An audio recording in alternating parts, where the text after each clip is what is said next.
In the ERP assignment, we had to create an ER diagram and implement it into some ABAP tables. We created an ER diagram with student, university, and teacher. Here we implement the student, and here we implement the teacher. Oh, sorry, the university. The teacher is very similar to the student table. As you can see, the university table has a teacher ID and a student ID. Those are the foreign keys that were made by clicking on the foreign key button and then referencing it to the specific table.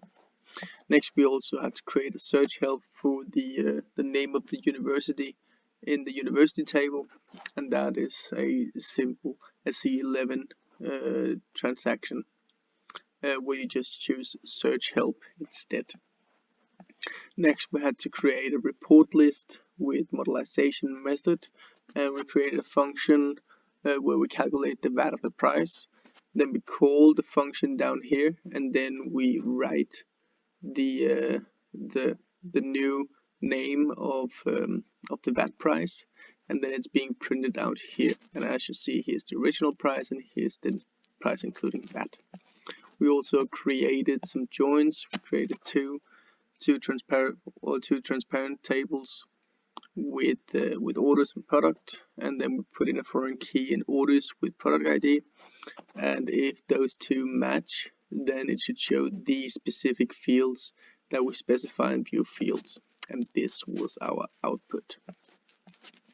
We also created some CRUD methods: create, read, update, delete in a global class where we specified our our methods, and in this global class we also created a local work environment so we can compare the data.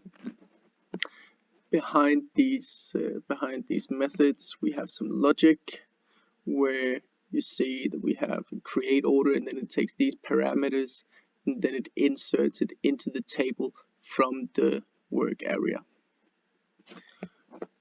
Yeah.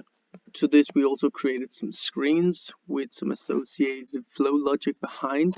For instance, here we're telling that if update is or if read is pressed, then it should go into the read screen, which is screen 300, and so forth. We also had to create a class with some subclasses and some objects. As you see, we have the customer class, and then to the customer class we made two subclasses: private customer and company customer.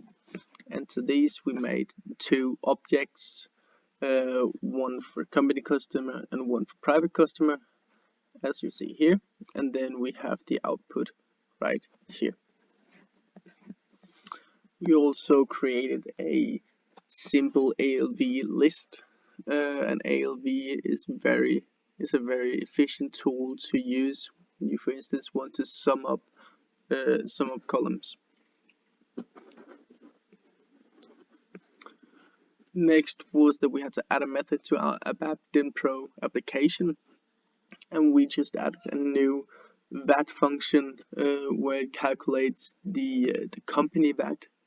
And then we just reused the other function that we had for private VAT, and then we used both functions in our DinPro application. And this is our report list where we here see the private VAT and here we see the company VAT, and this is respectively 25% and this is 20%. At last, we had to export and import data to and from CSV files.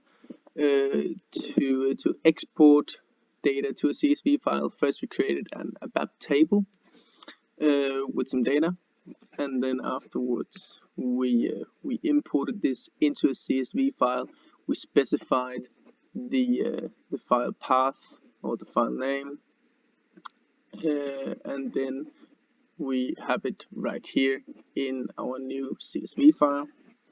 We also had to import from a CSV file, so we created one here, and then we have the source code right here, but this unfortunately did not work.